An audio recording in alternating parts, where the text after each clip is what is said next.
கோப்பியம் உண்மையும் பின்னணியும். கிருஷ்ணகிரி அடுத்த போச்சம்பள்ளியில் கடந்த 2 ஆண்டுகளாக காதலித்து வந்த ஒரு காதல் ஜோடியால் ஏற்பட்ட ஒரு தகராறு ஊர் கலவரமாக வெடிச்சதுனால போலீசார் குவிக்கப்பட்டு அந்த பகுதியை பரபரப்பாக மாறின சம்பவத்தை இப்போ பார்க்கலாம். காதல் விவகாரம் என்றாலே அங்கு பிரச்சனைகளுக்கு பஞ்சம் இருக்காது என்பதை கிருஷ்ணகிரி மாவட்டத்தில் உள்ள அகரம் கிராமத்தில் நடந்த ஊர் கலவரமே சாட்சி. கடந்த 2 நாட்களுக்கு முன்பு கிருஷ்ணகிரி மாவட்டம் போச்சம்பள்ளி அடுத்த அகரம் கிராமம் பகுதியே ஒரு கலவர பூமியாக காட்சியளித்தது. போலீசார் தங்களால் எதுவும் செய்ய முடியாமல் திணறிக் கொண்டிருந்தனர்.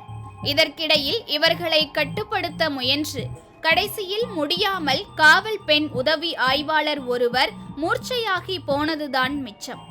அந்த அளவிற்கு அகரம் கிராமத்தில் 2-3 கோஷ்டிகளுக்கு இடையே பெரும் மோதல் வெடித்து கொண்டிருந்தது.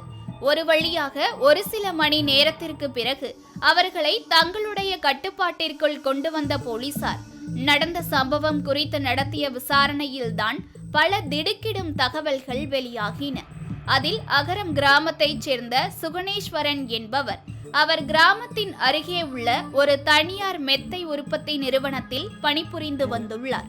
அப்போது பன்னந்தூர் கிராமத்தைச் சேர்ந்த ஐஸ்வர்யா என்ற பெண்ணுடன் காதல் ஏற்பட்டு கடந்த 2 ஆண்டுகளாக இருவரும் காதலித்து வந்துள்ளனர்.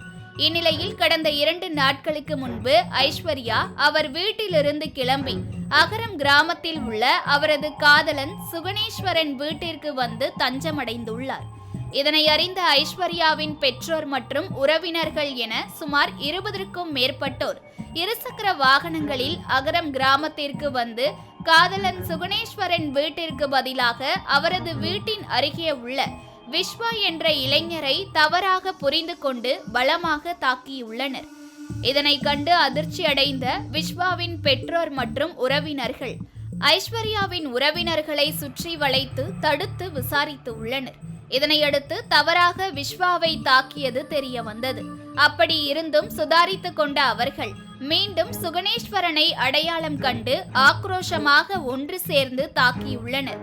இதனால் ஆத்திரமடைந்த அகரம் கிராம மக்கள் அனைவரும் அந்த 20 பேரையும் சுற்றி வளைத்து தர்ம அடி கொடுத்துள்ளனர். இதனால் 2 குடும்பத்திற்கு இடையே ஏற்பட்ட பிரச்சனை 2 கிராமங்களுக்கு இடையே மோதலை உருவாக்கியதால் அப்பகுதியே கூச்சலும் குழப்பமுமாக காணப்பட்டது. இதனையடுத்து தகவல் அறிந்து சம்பவ இடத்திற்கு விரைந்து வந்த நாகரசம்பட்டி போலீசார் அந்த மோதலை தடுக்க பல்வேறு முயற்சிகளை மேற்கொண்டனர். அப்போது காவல் உதவி ஆய்வாளர் சங்கீதா இருதரப்பு மக்களையும் தடுத்து கொண்டிருந்த போது அவருக்கு மூச்சடைப்பு ஏற்பட்டு சம்பவ இடத்திலேயே மயங்கி கீழே விழுந்துள்ளார்.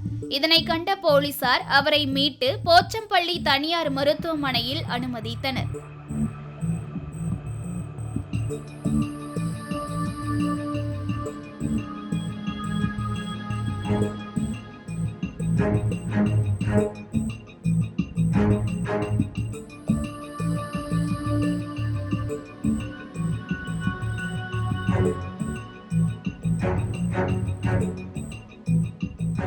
அதன் பின்னர் தகவல் அறிந்த பர்கூர் காவல் துணை கண்காணிப்பாளர் முத்துகிருஷ்ணன் அவர் தலைமையில் 50க்கும் மேற்பட்ட போலீசார் அகரம் கிராமத்தில் குவிக்கப்பட்டு இருதரப்பு மோதலையும் தடுத்து நிறுத்தினர்.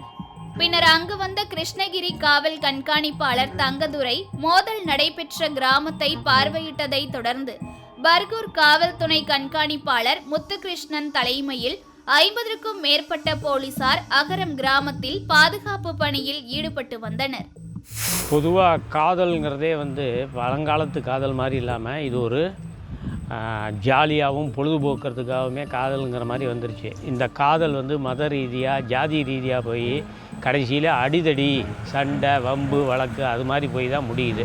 காதலிக்கிறவங்களும் ஒருத்தருக்கு ஒருத்தர் நீ பெரிய ஆளா நான் பெரிய ஆளான்னு பார்த்துக்கிட்டு அதே மாதிரி நிச்சயமான ஒரு இடத்துலையே கூட என்ன ஆகிடுச்சின்னா உங்கள் அப்பா அம்மா இருக்கக்கூடாது, உங்கள் அப்பா அம்மா இல்லைன்னா தான் நான் உன்னைய கல்யாணம் பண்ணிப்பேன் அப்படிங்கிற மாதிரியெல்லாம் சொல்லி இது பண்ண ஆரம்பிக்கிறாங்க. காதலிக்கிறப்ப அந்த இது தெரிய மாட்டேங்குது. காதலித்து அதெல்லாம் முடிஞ்சதுக்கப்புறம் நீ உங்கள் அப்பா அம்மாவோட இருக்கக்கூடாது, நீ என்னோட தான் இருக்கணும், அது மாதிரி ஒருத்தருக்கு ஒருத்தர் இப்போ பெண்களும் அதே ரீதியில் போயிட்டுருக்காங்க. இந்த இது காதல் உண்மையான காதலே கிடையாது. காதல்ங்கிறது ஒருத்தர் மனசுக்குள்ளே ஒருத்தர் அட்ஜஸ்ட் பண்ணி ஒருத்தருக்கு ஒருத்தர் புரிஞ்சுக்கிட்டு நல்லா வாழ்கிறத விட்டுட்டு இப்போ காதலுங்கிற பேரில் சும்மா ஜஸ்ட்டு பாலியல் ரீதியான காதல் தான் இப்போ நடந்துக்கிட்டு இருக்கு. இதுதான் இப்போதைக்கு உண்மை. இது இந்த மாதிரி காதல் நடக்கிறதுனால பல வன்முறை சம்பவங்கள் தான் நடக்குது. அங்கங்கே கொலை இதுன்னு பண்ணி அவங்க கல்யாணம் பண்ணிட்டு போகிறாங்க, அதுக்கப்புறம் பேரண்ட்டு போய் அடித்து கொலை பண்ணி விட்டுறாங்க. இந்த மாதிரி வன்முறைத்தனமாகவே நடக்குது. காதல் பண்ணால் கூட அதை கொண்டு அவங்க பேரண்ட்டிட்ட சொல்லி அவங்க பேரண்ட்டோட இணங்கி இப்போ நிறையா கல்யாணங்களே இப்போ அப்படி தான் நடக்குது. காதல் பண்ணுறாங்க, அதுக்கப்புறம் அவங்க பேரண்ட்டை சொல்லி அவங்க சம்மதிச்சாங்கன்னா அந்த சம்மதத்தோடு நடக்கிற கல்யாணங்களுக்கு கூட நல்லாயிருக்கு. காதல் பண்ணுறது தப்பு இல்லை.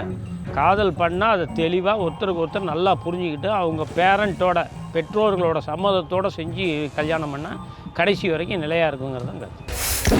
கோப்பியம் உண்மையும் பின்னணியும்.